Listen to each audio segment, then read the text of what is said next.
அனைவருக்கும் வணக்கம். சிறுகதைகளுடன் நான் நிவாஸ். இன்றைக்கி நம்ம பார்க்க இருக்கிற கதை திரிபு.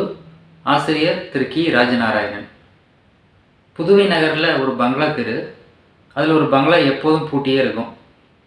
அதோட சொந்தக்காரர் தெக்கோலில் இருக்கிறாருன்னு சொல்லுவாங்க. தெக்கோல்னா ஃப்ரான்ஸ் தான். அவர் எப்போவாவது தான் வருவார். அந்த பங்களாவோட முன் வீடு இருக்குது. அதுக்கப்புறம் அதோட பெரிய ஆர்ச்சு, அந்த ஆர்ச்சுக்கு பெரிய கேட் ஒன்று இருக்குது. அந்த முன் வீட்டில் ஒரு குடும்பம் ஒரு குழந்தையோடு இருக்குது. தூங்குற நேரம் போக மற்ற நேரத்தில் வீட்டுக்கு முன்னாடி இருக்கிற வேப்ப மர நிழலில் விளையாடிக்கிட்டே இருக்கும் அந்த குழந்தை. அந்த கேட் இருக்கிறதுனால அதை தாண்டி வெளியில் போக முடியாது. அந்த வீட்டை தாண்டி போகிறவங்க எல்லாரும் அவங்க குழந்தைய திரும்பி பார்க்காம போக முடியாது. அந்த குழந்தைய தெரிஞ்சவங்க எல்லாம் அதை பப்புலுன்னு தான் கூப்பிடுவாங்க. பப்புலுவை சாப்பிட வைக்க அவங்களோட அம்மா வேடிக்கை அமைச்சிட்டே ஊட்டி விடுவாங்க. அப்போ அந்த வழியாக போகிறவங்கள தாத்தா, அத்தை, அக்கா அப்படின்னு சொல்லுவாங்க. அந்த குழந்தையும் அதை சொல்லி பார்க்கும். பள்ளிக்கூட விடுமுறை நாட்களில் அந்த தெரு குழந்தைகள்லாம் பப்புளோட விளையாட வருவாங்க. அவங்க வீட்டுக்கு தூக்கிட்டு போவாங்க. அதுவும் யாருக்கு தூக்கினாலும் போகும். எல்லாத்தோடையும் சிரிச்சுக்கிட்டே போகும்.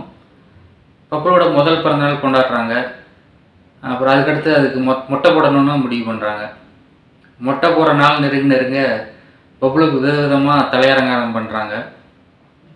அன்றைக்கி எல்லோரும் கோயிலுக்கு கிளம்புறாங்க.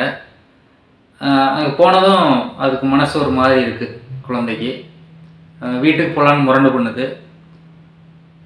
அது பப்புளு அழுகிறத பார்த்து வந்திருக்க சொந்தக்காரங்க நண்பர்கள் எல்லாம் சிரிக்கிறாங்க. அது பப்புளுக்கு சுத்தமாக பிடிக்கல. பப்புளுக்கு ஆதரவாக யாருமே இல்லை, அவங்க அம்மா உட்பட. மொட்டை போடுற ஆள் வர்றான், வந்து கத்தியை தீட்டிகிட்டு இருக்கிறாங்க அங்கே. அந்த ஆள் பப்புளுக்கு சுத்தமாக பிடிக்கல. மொட்டை போட்டால் தலையில் தண்ணி தேய்க்கிறாங்க. தண்ணி தெளிச்சு விட்டு எண்ணெய் தேய்க்கிற மாதிரி தேய்க்கிறாங்க. பப்புளு நெளிச்சிக்கிட்டே சத்தமாக அழுகுது. பப்புளு இது வரைக்கும் பார்த்ததெல்லாம் சந்தோஷமான முகங்கள், இனிமையான பார்வைகள் மட்டும்தான். இப்போ இவ்வளவுக்கும் தன்னோட அப்பா அம்மாவே இது எல்லாத்துக்கும் உடந்தையாக இருக்கிறத பப்புளுவால் ஏற்றுக்கவே முடியல. மொட்டை போட்டு முடிச்சாச்சு. எல்லாரும் அவ்வளோதான் அழுகாத அப்படின்னு சொல்கிறதெல்லாம் பொய்ங்கிற மாதிரியே அடுத்தது காது குத்து. அதில் பப்புளு சுத்தமாக அரண்டுருச்சு. அதுக்கப்புறம் யாரோட அனுசரையோ கெஞ்சலையோ ஏற்றுக்கவே இல்லை பப்புளு. அப்புறம் தலை குளித்து சந்தனம் வச்சு அந்த கிறக்கத்துலேயே தூக்கம் வந்துருச்சு அதுக்கு. அது அந்த தூக்கத்தில் கூட பெருமூச்சு விடுறது அழுக மாதிரியே இருக்குது. அந்த மொட்டை சம்பவத்துக்கு அப்புறம் அந்த குழந்தைகிட்ட ஒரு மாற்றம் தெரியுது.